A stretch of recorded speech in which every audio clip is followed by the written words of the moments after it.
Welcome to an episode of Thoughts of an Average Joe podcast. It is Troy, man, your favorite average Joe.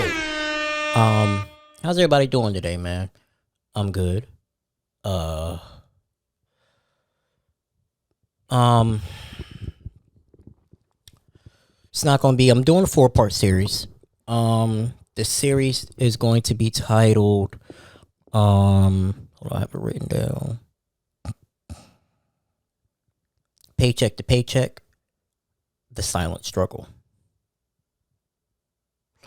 And today's episode, right, we're just going to be talking about the cycle and why we're all just getting by, right?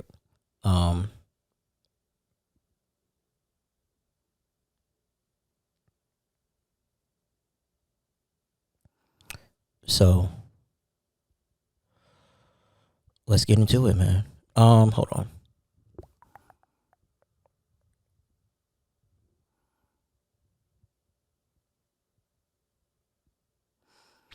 So the reason why I decided to do this series is because your boy be living paycheck to paycheck. You know what I'm saying? I think most people do, but paycheck to paycheck is defined differently by different people. But for me, when I say I live paycheck to paycheck when I'm working one job, I live paycheck to paycheck, right? So let's get started. This topic matters, and it's pretty much for everybody. This topic matters because everybody's living paycheck to paycheck, bro. Like, it's hard out here. The times has, ever since post COVID, everything has went up, and the pay has not gone up. So, like, if you have a great job, hold on to that job, because you might not be able to find that type of salary again, or it may be a while before you find that type of salary again. I wanted to do this series because, hey man, listen, I'm tired of struggling, bro. And I know sometimes, you got to take risks to not struggle, but I'm not a salesperson. I don't want to sell something to try to get me out of the hole, to try to stop living paycheck to paycheck. Like, I want to be able to be financially stable. Ever since COVID, I've had to work 2 jobs. Well, really before COVID, ever since 2019, when my parents started making me pay rent, I had to work 2 jobs. Not 1, but 2. So, like, your boy tired. I'm tired of working 2 jobs, bro. I just want to be able to work 1 job, have it enough to pay all my bills and be straight, and still have money left over and just chill. But I don't always get that lucky. Okay. Let's talk. What does just getting by actually mean? Right. So let's define what living paycheck to paycheck really means. I'm gonna give you 2 definitions because I did Google this. Paycheck to paycheck, right?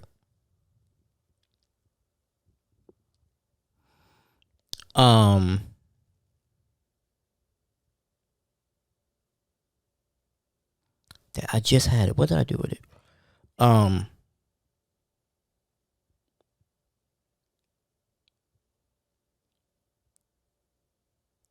Paycheck to paycheck basically is, by some people, will define to where you're using almost all your paycheck for rent, bills, childcare, all of that. And that could be, for numerous things. Somebody could be making 100K and living paycheck to paycheck because, their expenses are around what their check is.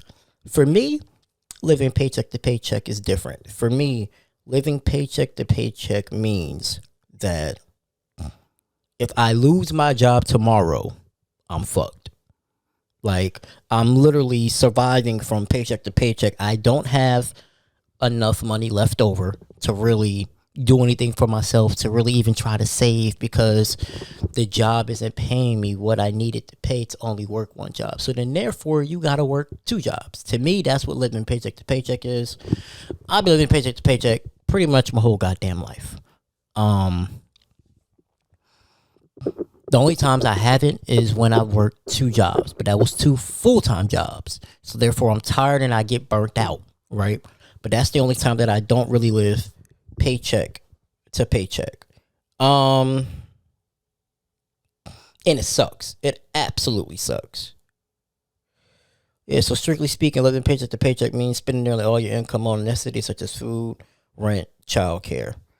And for people that got kids, if you live in like for the most part, unless you making good money and you got a kid or a couple kids, you probably live in paycheck to paycheck. Unless your job is paying you a buku amount of money to where you can survive and you'll be more than fine just living off of one check. Um, I don't have great data, but I do have some data. Market Watch, 50% of Americans reported living paycheck to paycheck in a recent survey conducted in 2025. PYMNTS Intelligence states that a recent study indicates that 67% of Americans live paycheck to paycheck. Same thing with Linden Club. They're around 60%. Bankrate, which was a good one, found that 34% of Americans are living paycheck to paycheck, while 59% of Americans are uncomfortable with their level of emergency savings. That's a good one as well, because it's hard to save when you're living paycheck to paycheck. It's really hard to be like, you know what, I'm going to put $100 here when you only have $150 left max from your paycheck, or maybe, you know, $10 there, right? Or $50 there. It's hard. It's hard. I would love to build an emergency savings, but I haven't gotten to that point yet because I don't make the amount of money I make to where I could be like, all right, I'm gonna put 200 here, or I'm gonna put 150 there. I don't have it. And then also with my new job, instead of getting paid bi-weekly, I get paid weekly. As I get older, I am a much more bi-weekly person, just because it's easier for me to manage my money that way. Having it weekly is like, because I would, like, you know what I'm saying, like, let's say my check is $1,300, my rent is $1,100, right? I know when I get paid, okay, 13, bam, I got $200 left. Or if I got to pay more, or if I got, you know, more bills to pay, I try to do overtime that week to compensate for that. Bank of America found that nearly half of Americans say that they're living paycheck to paycheck, but when they define paycheck to paycheck as spending at least 95% of income on necessities, around 20% of their account holders fell into that category, right? I hate the idea of working full time but still poor, and this goes to this goes to everybody trying to make a profit. These companies can pay us. These companies can definitely pay us what we need to be paid, to where we can only work one job and we're not burnt out. Are they going to do that though? No, they're not. They're not going to do that. But they can, but they won't. So it's like I'm working. It's trying to find a balance, because it's like, yeah, I'm working 40 hours a week for you, right? To bring home every 2 weeks after taxes, right? 1,300. Cool. But that's not enough. And then you don't give me a significant amount of raise, right? So therefore, I'm still struggling. Me and Tyler was talking about this when he was at the gym, and I agree with him. He said a good starting point for him would be a job that pays him $23, $24 an hour, and each year that you work, it goes up. Like the rate goes up. Let's say a dollar, $2. Let's say $2. So therefore, if you start off at 24, by the time you're year 3, you're at 30. I think most people can live off of 30. Well, I didn't say most people. I know I could live off of $30 an hour. When I was working for the contracts, I was making good money, but it was just because it was a contract. It wasn't consistent money. If I had that type of money, I wouldn't be living paycheck to paycheck. I'd be perfectly fine. But yeah, I think that's why most people have this idea of working full time but still being poor, because the expenses are too high and the job aren't matching how much it costs in this world. So therefore, you gotta hustle. You gotta find another criteria. You're getting burnt out. You're calling out from one job to another. They're asking you why you're so tired, why your performance going down, because you're not paying me enough. At my last job, right, I got a raise of 87 cents. So I started off at $17 before the shift differential, and then I got a raise of 87 cents. That's not enough in this economy. That ain't shit. That's not enough. Like, we gotta do better, man. And I don't want to say it's laziness, right? It's a system that's stretched thin because they don't want to pay. They want to get the most out of you with getting the without paying you what you're actually worth because they're trying to make a profit. Even at the end of the day, all these companies make a shit ton of money. They make an absolute shit ton of money. And for what they pay us is peanuts. They can afford to pay you realistically. They can afford to pay everybody in the company that's not like an upper management at least minimum $30 an hour and probably not even feel it. They're just greedy. They're so greedy, and it's like we got to work so hard to get so little. And then because of this economy, you should be blessed to have a job because a lot of people don't have a job. So it's like, now I got to stay here. But even though I'm not making the money that I need to make, so let's talk about the cost of living versus wages, the silent tug of war, right? Especially since COVID, right? So this is my first apartment. Technically, I had an apartment back with this woman who I no longer talk to, will no longer speak of, because I know the Bible says you're not supposed to hate, but I hate her with every fiber in my being. Sorry, got sidetracked. Anyway, everything's been going up since COVID, right? Rent, gas, groceries, insurance, and now we got Orange Man in office. It's getting worse. So, right, back in 2015, a tutu was only 700, like 700 something dollars, maybe 735, but it wasn't a lot because what I was paying, 425 was 425. It was like 7 something. So what I would have paid my mom, me and her would have split that down the middle. Would have been paying basically what I paid my mom, right? Fast forward 10 years later, this apartment I'm in cost me, we have a 12-month lease, it cost me $20.95. No. Well, how much do I pay now? I don't even know. After everything, fees and everything, we pay like a little over $2,200-$2,300. But I don't know what the base. Matter of fact, I'll tell you what the base rent is. I pay for this apartment the base rent. Yes, $20.95 because it was my bad, $20.90. It was $20.25 when I had a 15-month lease. So the insurance has gone up, rent has gone up. Insurance be pissing me off because insurance be like, oh, it's been accidents in your area, so we're raising the rate. They ain't got to do nothing with me. I ain't had no accidents. So why should my rate go up because other people getting accidents in the fucking area? Everything's a fucking scam. Gas has gone up tremendously, especially if we might be going to war. Gas is about to go up even more. See, this is a problem. Y'all voted for Trump. Y'all voted for this man, and now we got to deal with the consequences, right? Like, it's going to be so much to undo when he officially gets out of office, if he gets out of office, because he's trying to pass a bill to where he's in office forever. It's ridiculous. But the salaries have not moved up in 15 years, in 10 to 15 years. I'm going to be very transparent with y'all. I have never been in a job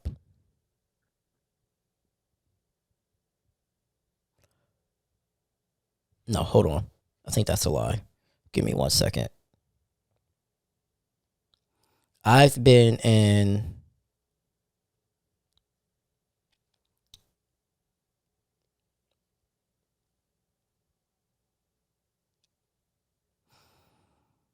let's see here. Hold on. I think I've been in one job.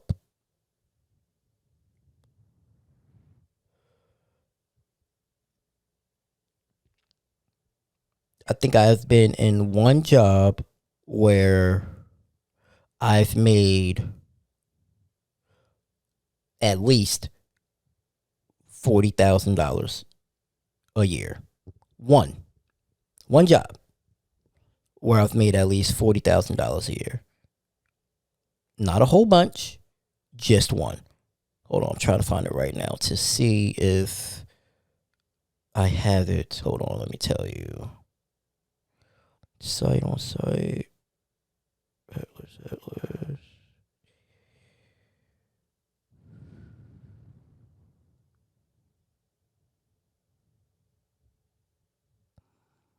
Yeah, I think I have one job where I've made $40. I've made $40,000 a year. Not a lot, just one. Um,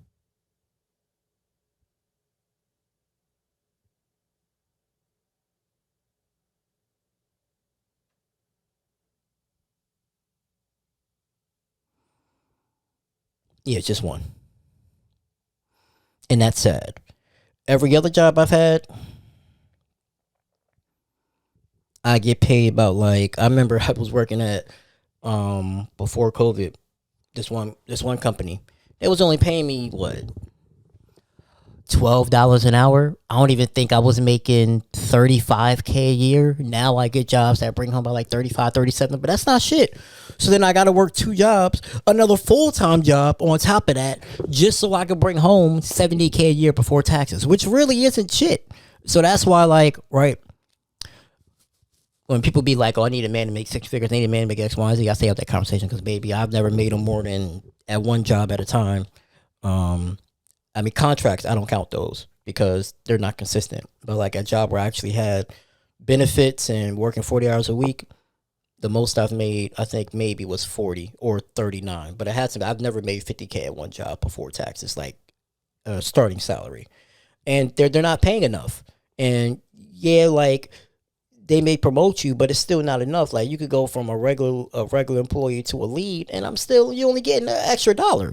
Like that's not enough. That's not enough for the role that they want us to do. Um, let's talk about getting a better job. Everybody calls me Mr. W-2, right? Of course, because I can get jobs, but I don't get the jobs that I want that will help me build a career. I don't. I get jobs that will help me from here on now, but they're not jobs where I feel like, okay, long term I'm gonna be here. Outside of long term, I want to be here. Outside of unfit benefits, and I got fired, as y'all know, my last job. But for all the other jobs, like it was never like, oh, I can see myself here long term. So it's like, and I know some people be like, hey, you just got to stick it out at one job and rise through the ranks and promotion.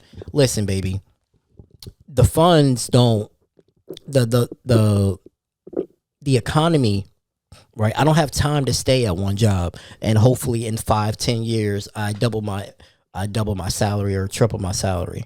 Like I don't have that type of time because I don't have that type of patience.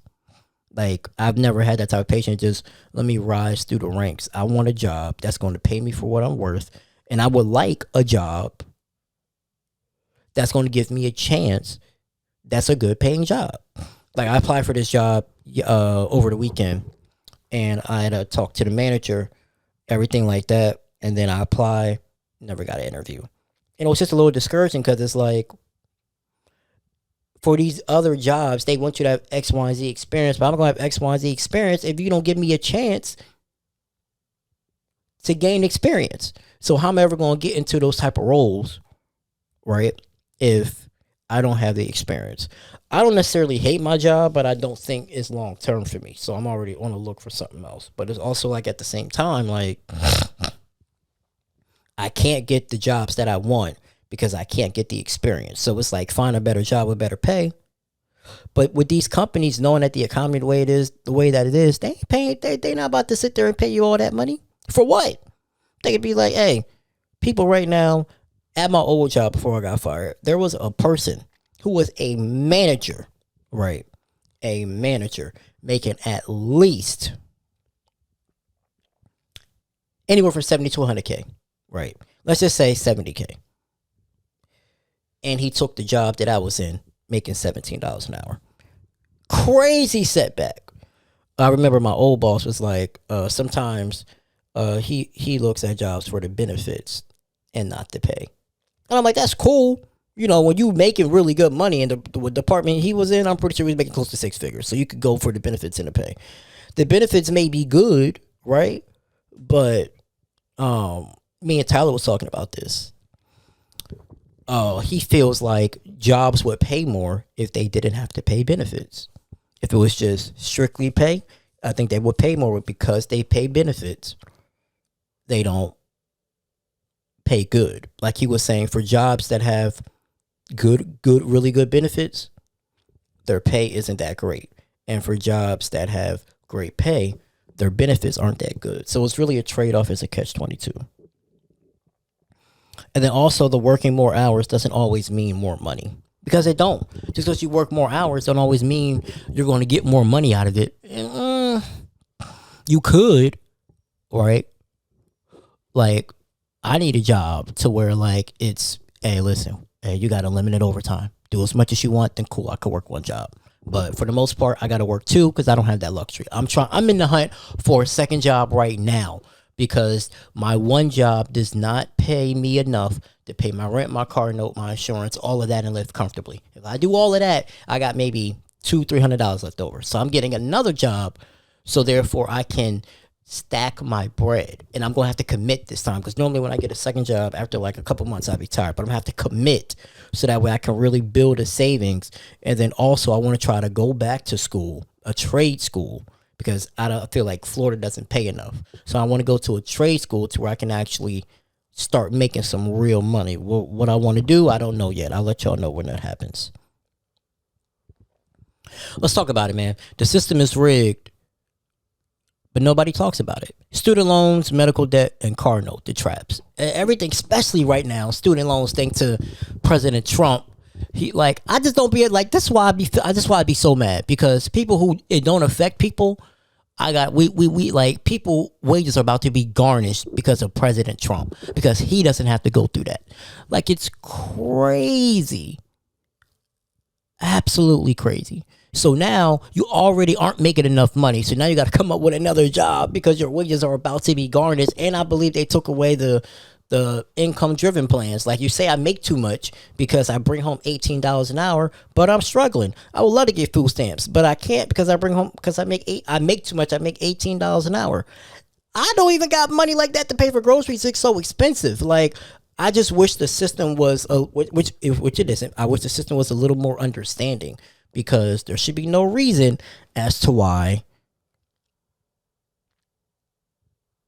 I got to do everything I got to do just to make ends meet. I got to have two jobs and a side hustle with a business just to make sure ends meet. Medical debt. Listen. I send that to collections. I ain't gonna hold you. I'm not paying that shit. Send it to collections, bro. I'm not paying it at all. I think what would help if student debt was wiped away in bankruptcy, but it's not.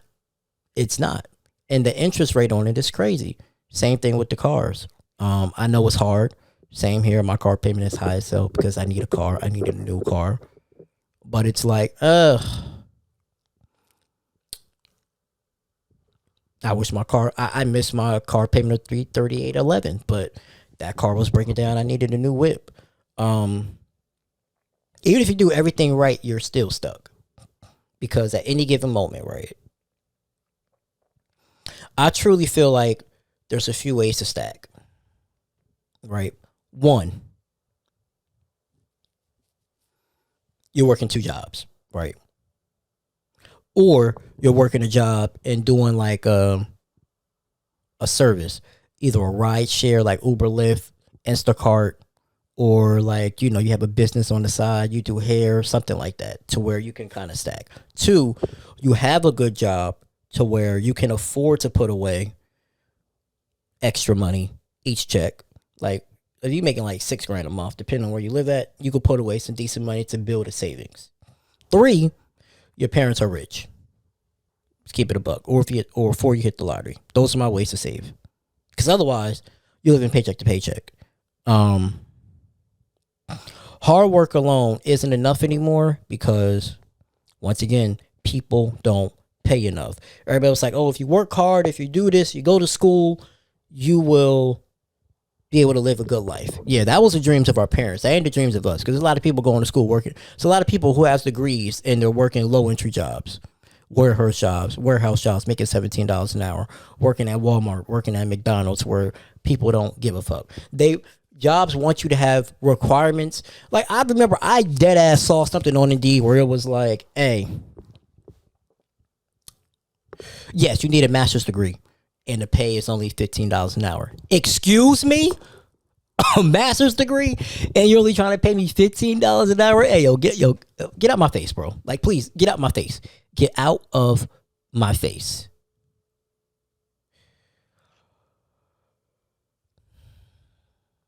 And the wealthy benefits from the working class staying broke because they know there's always going to be workforce. There's always going to be people needing work, so you can pay them low wages because I'm wealthy and you're not. They get all the tax breaks. I don't file my taxes. I got the IRS breathing down my neck. The wealthy don't pay their taxes.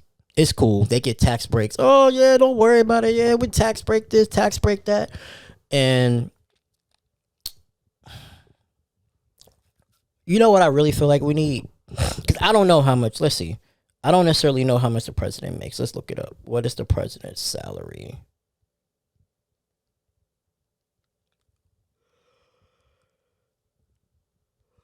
The president's salary is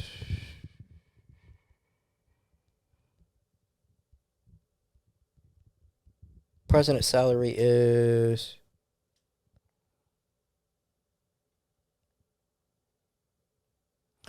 $400,000. Solid. Like, good for me. If I make $400,000, I'm rich. You know what we need? Honestly, we need a president that before he got into office, because you could run at 35, right? I think that's the age. Was living paycheck to paycheck to make some real changes. Well, not really, because then you still need Congress and the Senate. We need people in office who are living paycheck to paycheck, who has student loan debt, who understands what the typical American is going through. So therefore, we can really make changes, because it has to start from the top, right? It has to start from the top with the government and then trickle down to these jobs. If not, there's no way we're not living paycheck to paycheck. Shit, like I said, I've been working 2 jobs since 2019. We have teachers who can't afford rent and they are shaping our youth. That's crazy. To where I feel like teachers should be getting paid 6 figures because they deal with a lot. And many of these motherfuckers ain't even bringing home $60K. Or you need a master's degree to bring home $60K. And then it ain't even worth it because, like, you paid all this money for a master's degree and you still gotta, and it's not, you paid you paid $60K for a master's degree, then you're only bringing home $60K before taxes. It's not enough. It's not enough. That's why I feel like when people be talking about, oh, these women be having these unrealistic expectations, I need a man to bring this, to bring that. You're in the wrong tax bracket, sweetie, because most people in America aren't making that amount. And if you are making that amount to where you're actually comfortable bringing home really great money, then cool. I'm happy for you. If I could bring home just by myself 60 to 70K after taxes, so probably about like what, 90 to 100K before taxes. Oh, with the things that would open up for me. Like, at that point, I don't think I'll be living paycheck to paycheck because my bills don't equate to that much. Also, I feel like a lot of people live paycheck to paycheck because when they make more money, they create more expenses. I'm not going to be that type. I make more money, I'm going to keep the same expenses, pay everything off. If I ever get rich, I feel like I'm going to be the person just live a regular life. You see what I'm wearing now? I'll be wearing the same thing. So that way I can continue to build. A lot of people want to keep up with the Joneses, and that's where they mess up at. So let's talk about let's talk about how the cycle repeats itself, right? So you have payday hits, bills get paid, nothing left, right? You're one emergency away from chaos. So you can't save, you can't plan, you're stuck in place. Your fear of losing your job, aka silent at work. Pretty much what happened to me. That's pretty much what happened to me. If I stayed silent, I probably would still be working at my old job right now. But I spoke up. He ain't like it. Still feel like he was a bitch. That's my personal preference. And his ego was bruised. And I got fired for walking out of a meeting because I needed to do my job. If that ain't the most egotistical bitch move I've ever seen in my life, and I can say that now that I no longer work for this employer. For it's not even the employer, it's him. I had no problem with the employer, it's him. He a bitch ass nigga. And if I ever see you, we gonna have a conversation. And I mean that shit. I'm looking right at the camera. I mean that shit. All right. Yes. Sorry. Yeah, so most people suffer in silence because of the shame. We're talking about this as a form of resistance. Breaking the silence is the first step to breaking the cycle. You're not alone. Your struggle is valid. I mean, to be honest with you, I think that's a good first question to ask. Like, I think a lot of people get turned off by, oh, you're living paycheck to paycheck because, women want providers, protectors, and planners, the 3 Ps, whatever the fuck they be talking about. But, like, also, I feel like one way to stop living paycheck to paycheck is if you're in a relation, if you're engaged, combine your income. But most people don't want to get out the mud together. They want, hey, I need you to have this amount so I can live the good life instead of, hey, we're going to grind, right? I feel like it's hard when you have a partner and you're willing to work 2 jobs, but they're not willing to work 2 jobs. I feel like in order for you to break the cycle, you both have to be willing to grind and sacrifice. So that means I remember Mark Cuban said he had lost his job and he didn't have any vacations for 7 years and stacked and grinded and came up with ideas, and that's how he got to where he got to. And it takes time. But if you don't have a partner that's willing to do anything with you, you're always going to live paycheck to paycheck. I feel like in order for you and your partner to really get out of some debt and stop living paycheck to paycheck, either you're going to have to combine your income, trust each other, put some money in savings, or you're both going to have to work 2 jobs to really get each other out the hole. Like, so let's say you're with somebody and let's say you're engaged. You're like, okay, this is what we're going to do. We're going to put our income together. Hey, listen, we're going to pay your car off first, and we'll put all the resources left to pay my car off. You know what I'm saying? Meanwhile, while still building a savings so that at the end of the year, you have at least $10K. Have one car paid off, paid up another car. Now, like, let's say both your car payments are $600 a piece. That's $1,200 a month. That's freed up between the two of y'all, And now you got money saved. You know what I'm saying? Sometimes people don't want to do this. Sometimes in order to get out of stop living paycheck to paycheck, you have to downsize. You got to live in the ghetto. You got to live in the hood, just so you're able to. It's cheaper in the hood. Now, it's not safer, but it's cheaper so that we could kind of stack. But a lot of people don't want to do that either. Okay. Final thoughts, man.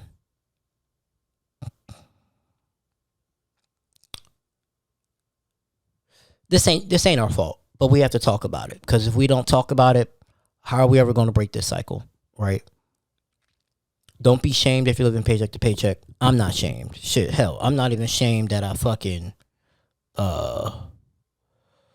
not even ashamed that I've never made 40K at one job, right? But if you ask any girlfriend that I had, I've done my best to make sure they were straight. If they need anything, I made sure I had it. So it's just all about how you pull your resources. But trust me, I'm working on getting a job that pays more than 40K. It's very discouraging when you have a job, you have jobs that you want, you apply for them, you feel like you're a good candidate, and you don't even get the opportunity to apply. That is very frustrating. And it's discouraging. And I was discouraged yesterday, not going to lie. Definitely was in my feelings. Like, I was at my breaking point, almost cried, because it's like, bro, I don't want to work 2 jobs. I would like to have a job where I have flexibility to where I can still do what I want to do, have my business flourish and still work, but it don't always work like that. But got to trust God's plan, right? If you know somebody who this episode may, they may need to hear this, please share this. Subscribe to the YouTube, man, Average Show Media LLC. If you haven't already, subscribe to the podcast. on all your platforms. Thoughts of an Average Show. Right now, I have a goal by the end of the year. Right, a realistic goal. By the end of the year, I would like to have 100 subscribers.